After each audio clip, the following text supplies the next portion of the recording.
Ang pag-ibig na higit sa panahon. Pero bago tayo magsimula, maari bang pasubscribe ng aking YouTube channel, Miss Cyrus Story? Salamat. Sa isang tahimik na baryo, may isang bahay sa dulo ng daan na bihirang lapitan ng mga tao.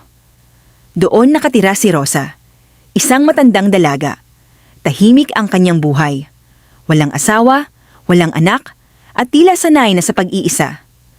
Ayon sa mga tao, matagal na raw siyang naghihintay, ngunit walang nakakaalam kung kanino.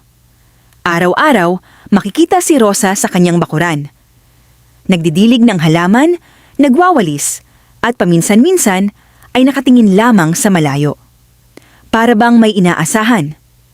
Isang gabi, habang siya ay nakaupo sa labas ng kanyang bahay, may narinig siyang mahinang tinig mula sa likod ng mga puno. "Rosa!" Napalingon siya. Sa unang pagkakataon sa mahabang panahon, may tumawag sa kanyang pangalan. Dahan-dahan siyang lumapit sa pinanggalingan ng tinig. At doon, may isang binatang nakatayo sa ilalim ng buwan. Matangkad, gwapo, at tila hindi tumatanda. Ang kanyang mga mata ay puno ng lungkot at saya. "Matagal kitang hinanap," sabi nito. Nanginginig si Rosa. "Sino ka?" Ngumiti ang binata. "Ako si Elias." Hindi maintindihan ni Rosa kung bakit, ngunit parang may pamilyar sa kanya. Parang matagal na niya itong kilala, ngunit hindi niya maalala kung saan. Simula noon, gabi-gabi nang dumadalaw si Elias. Nag-uusap sila, nagtatawanan, at nagkukwento ng mga bagay na tila galing sa ibang panahon. At sa bawat gabi na lumilipas, unti-unting bumabalik ang ngiti sa labi ni Rosa. Ngunit isang gabi, nagtanong siya. "Elias, bakit ngayon ka lang dumating?" Tahimik ang binata. Tumingin siya sa buwan. "Dahil ngayon lang kita muling nakita."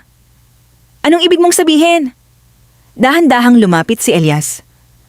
"Matagal na kitang minahal, bago pa ang buhay na ito." Napatigil si Rosa. "Ano?" "Ako ay hindi tao," sabi niya. "Ako ay isang engkanto, at ikaw." Huminto siya sandali. "Ang aking minahal na muling isinilang." Nanlamig si Rosa.